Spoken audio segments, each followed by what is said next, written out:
Back to Geeky Bat. We are finally going to try to finish up Lady Deadpool today. Alright. I finally cleared off the table, so I have some room to work. Let's see, when we left off with her last time, we had just started to do the shading here. So let me remember which colors I was using. I believe I was using lipstick red on top of candy apple. Alright. Let's see if we can get some of this done today. And my lighting source is coming from here. So all my shadows are going to be laid here on the other side of everything that casts a shadow. So, some quick updates. I have not been around much because our first quarter at school is winding down. It has been extremely busy. My sister's been out of town, so me and the doggies have just been kind of hanging out, trying to get everything done, putting on an art show at school, and doing a whole bunch of other crazy stuff. But very soon, we will be on our first quarter break, which is a glorious 2 weeks of relaxation and way more art videos. Yay! Alright. And I'm probably going to go ahead and get a new computer to make things easier for me to make videos. My old computer is pretty much on its way out. Time for a new one. But that's okay. Upgrading is always good. Alright. So for this, I'm going to go ahead and lay all the shadows for one color and then come back in with the other color. Excuse me if I sound really stuffy. I just got up about 20 minutes ago. I was crashed with my doggies. When you work on your art, never be afraid to tilt and angle your work surface so you can better see it. Alright, let's go ahead and do this side. And I am just kind of picking out areas where I'd like there to be a little shadow to break up all of this red.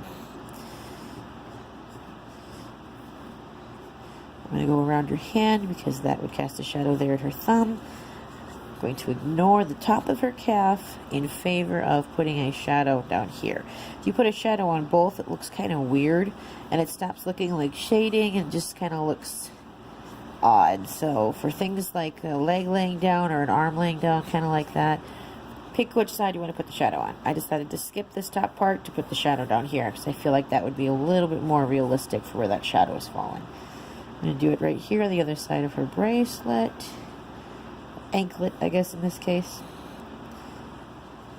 There we go. That leg is done. We're going to move to this leg. Again, we're going to come down here on the bottom of the foot instead of over here on the top.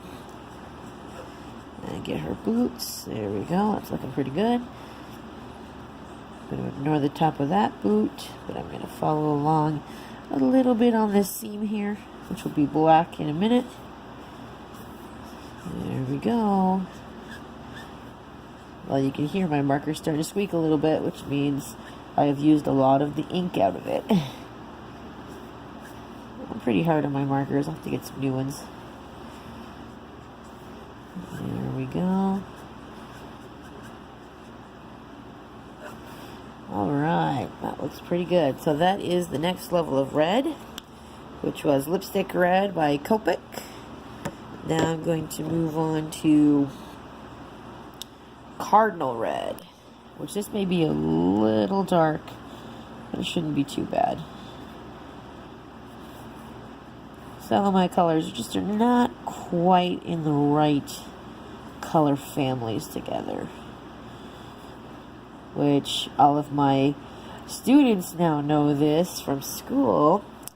But let's talk a little bit about color terminology, because a lot of people use these interchangeably when they're not interchangeable.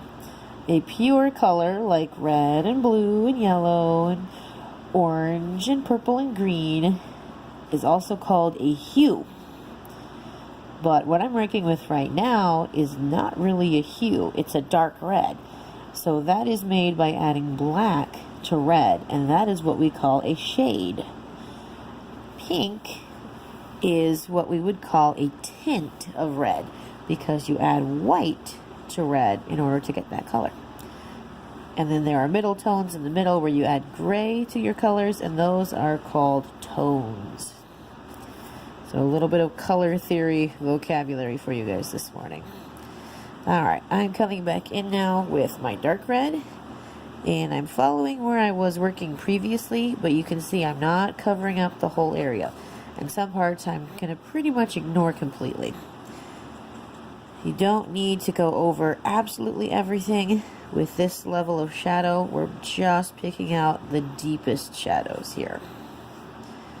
So that'll be the things that are in heavy shadow. You can always practice by looking at art or looking at pictures or even looking at your own hand in certain lighting. It's a really good way to learn. Always be looking at stuff. Alright, we are just about done with this part. Boop, boop, boop, boop. Excellent. Alright, we'll take a quick look, double check, make sure we didn't miss any other red. And I'll go ahead and throw this video up. And the last video will be the black. Awesome, she's looking really cool.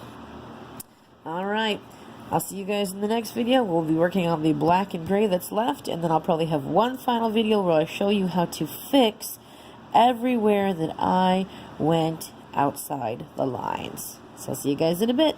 Have fun.